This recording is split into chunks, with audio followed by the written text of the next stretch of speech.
Good morning, friends, and welcome to New Garden Friends Meeting. It is our practice at New Garden Friends Meeting to extend a wide and warm welcome to everyone who joins us for worship.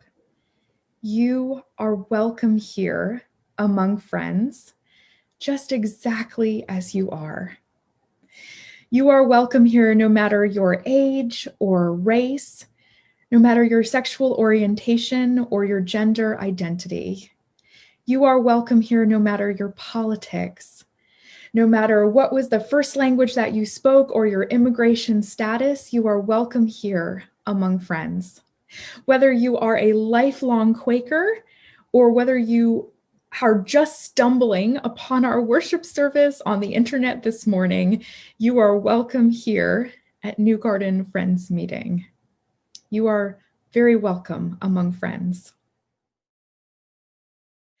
Friends, I have a reading to share with all of you this morning to open our worship. I'm reading from the book of Genesis, chapter 1, verses 26 through 31. And as you will hear, I'm reading from the New Revised Standard Version of the text. And as you will hear, I have ungendered God within the text.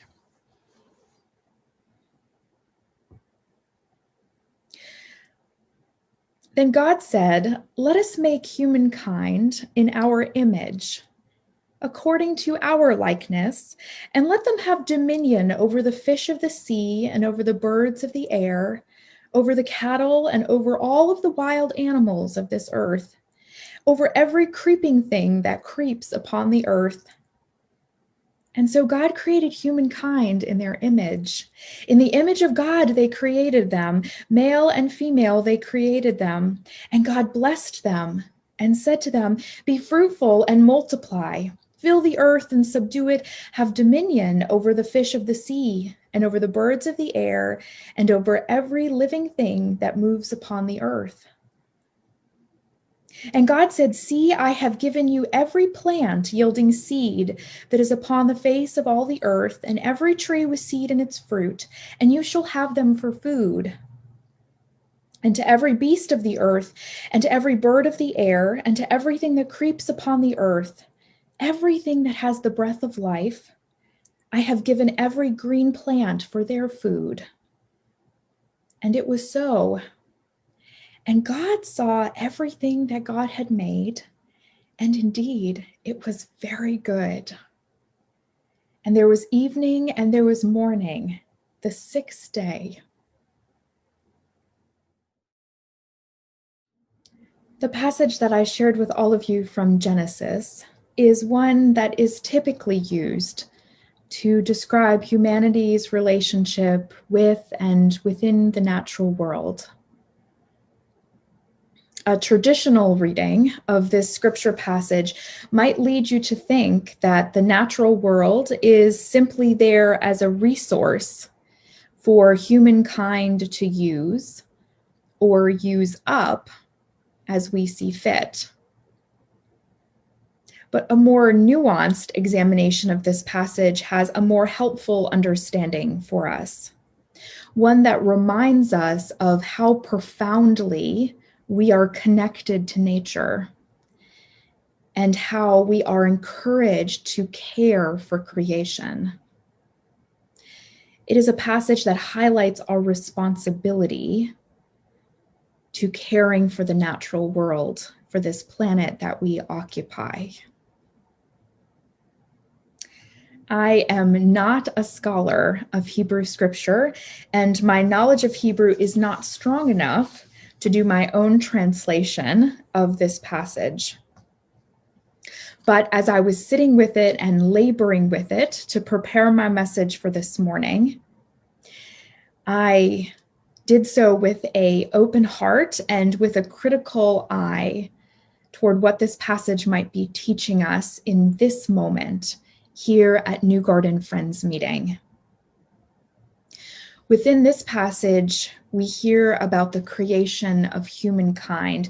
It is one of several creation narratives having to do with humanity within the story of Genesis.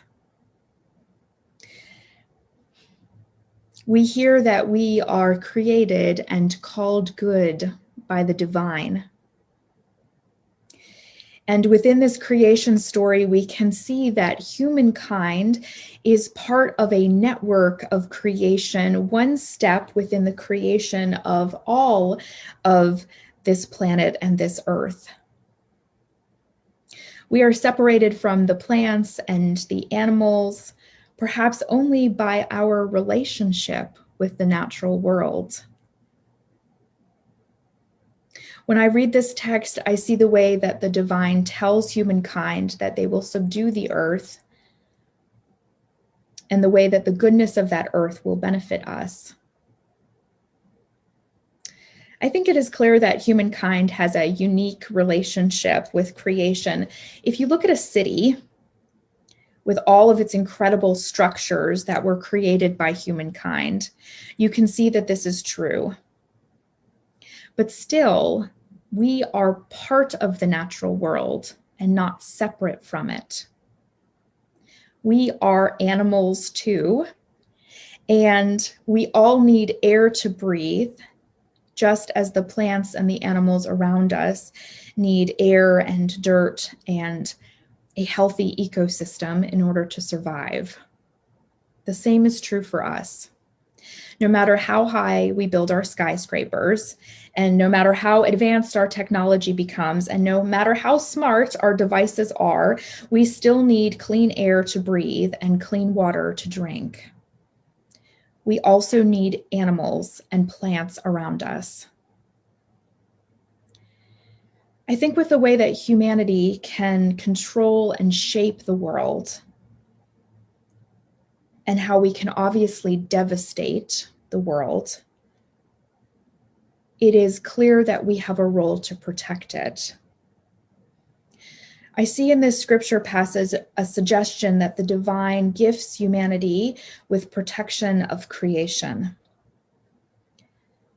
Perhaps the divine in this moment knew that humankind would have an incredible ability to both nurture and destroy, the ability to care for and also the ability to decimate.